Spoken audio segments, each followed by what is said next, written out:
your weekly in-depth view of agriculture up close. This is In the Field. Welcome to Gates Farms here in Hinesville, Arkansas. We're here to meet Stony Joe Gates, an independent contract farmer for Tyson Food. The age-old question of what came first, the chicken or the egg, is still being answered by many, but for Tyson Foods, it's the chicken. However, today we're going to learn all about the egg.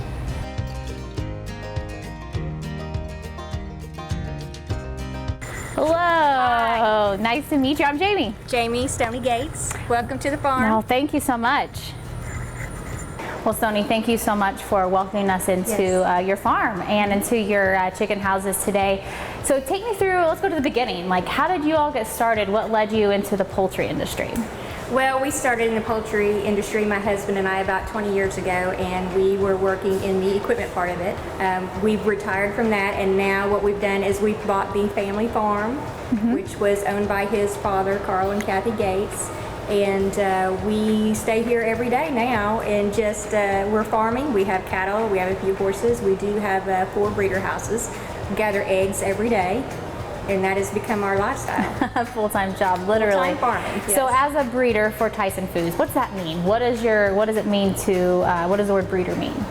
What the word breeder means is it is a different kind of word for gathering eggs. Our eggs that we gather are actually fertilized by the roosters that are in there with the hens now. These fertile eggs will then go to a hatchery, and Tyson's will hatch them out, and they will become the next generation of the broiler growers. So it's kind of a full circle where the baby starts out with us, we send it in, it's hatched out, it then becomes into a broiler, and then it's processed for meat later for consumption. This has been great for our family because we do have family members that can work here with us.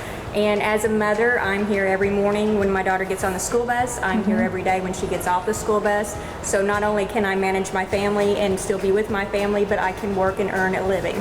Well, you mentioned your family, and let's talk more about them. You know, you're getting to work with your husband every day, but you're raising your children in this environment. What's that mean? I think they're going to be the next generation of poultry growers. We have 4 different farms, so each one of them kind of eyeballs a farm that they think that they would like to take over someday. They can picture a house sitting nearby soon. My children have been helping us on the farm ever since they were young. So by the time my children were 7, 8 years old, tall enough to stand at a table, they were standing at a table gathering eggs. So take us through your morning routines here in these houses.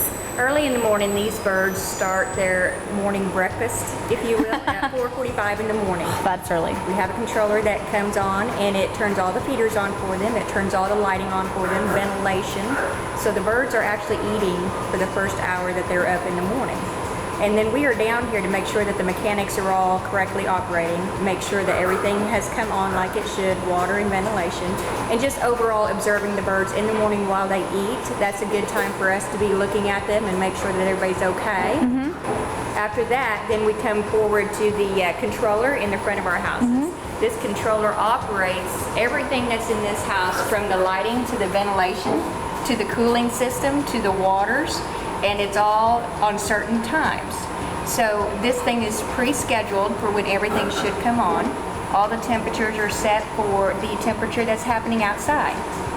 We want these birds to stay nice and comfortable during the day. And what's the average temperature? The average temperature that we try to keep is around 70 to 80 degrees. That seems to be a good setting for the pens, yes.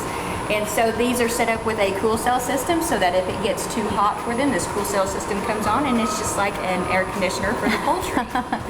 The fans will run all day long, and the fan's purpose is to draw the air in there, so their birds are all feeling a nice breeze at all times during the day. So once the birds have had breakfast, it's time for the first gathering of 3. So let's go see and learn about that process. Okay.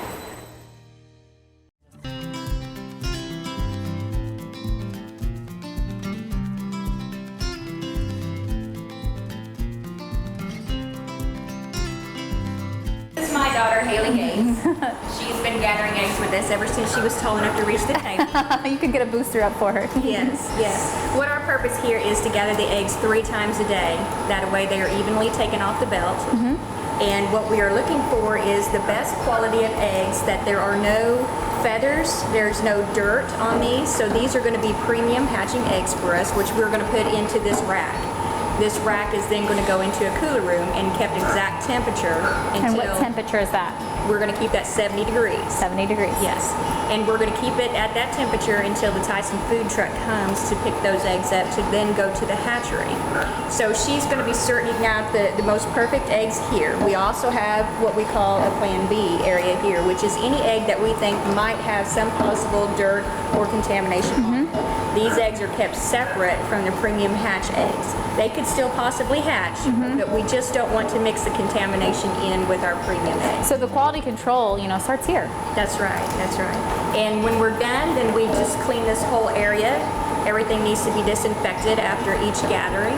The floors need to be swept. We usually vacuum the floors every day 3 times. We also disinfect the floor because we don't want these carts rolling on any possible feathers or contamination before they go into our egg room. So 3 times a day we'll be doing this, and then we will keep track of how many eggs we get on each gathering, which we keep on a chart that Tyson Food provides for us. That chart gives our service techs the information when they come to see how many eggs we've gathered every day and how many cull eggs we've had every day, how many chickens that we have lost. And he takes all that information, puts it in his computer, and then he lets us know where we are compared to all the other hatching farms.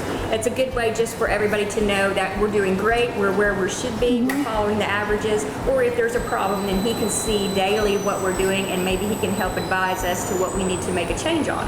Everybody here is trained on biosecurity. They are trained on animal welfare. We also have posters that Tyson Food provides us that we put on the walls. So speaking of that training, we also, coming here to your farm, went through animal welfare training to even step foot in this. And so part of that is the clothes you wear and things when you go into the houses. So I think you're going to take us into the houses next. So take us through when you don't wear your street clothes, when you're headed into the houses. So what do you change into? We change into scrubs.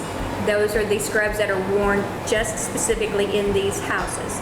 We also have a set of boots that's worn specifically in this house.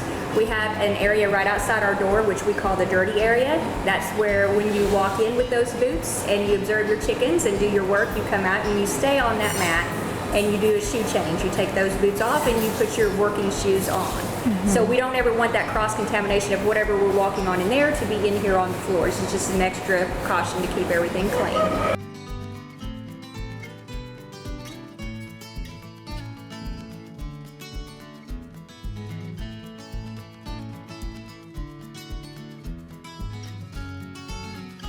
You're constantly being educated on new practices, but they're keeping you educated, but also you're providing them with information so that they best understand the process that they're implementing. That's right, that's right. With raising these birds, Tyson comes out very often, and the company will give us educational videos on making sure that we are handling the birds properly, make sure that the biosecurity is correct, make sure that we're still gathering correctly. Sometimes there needs to be changes made, and they are very good to come out here and let us know what those changes are. It's just important that we all follow the same rules so we give these eggs the best possible chance to hatch out.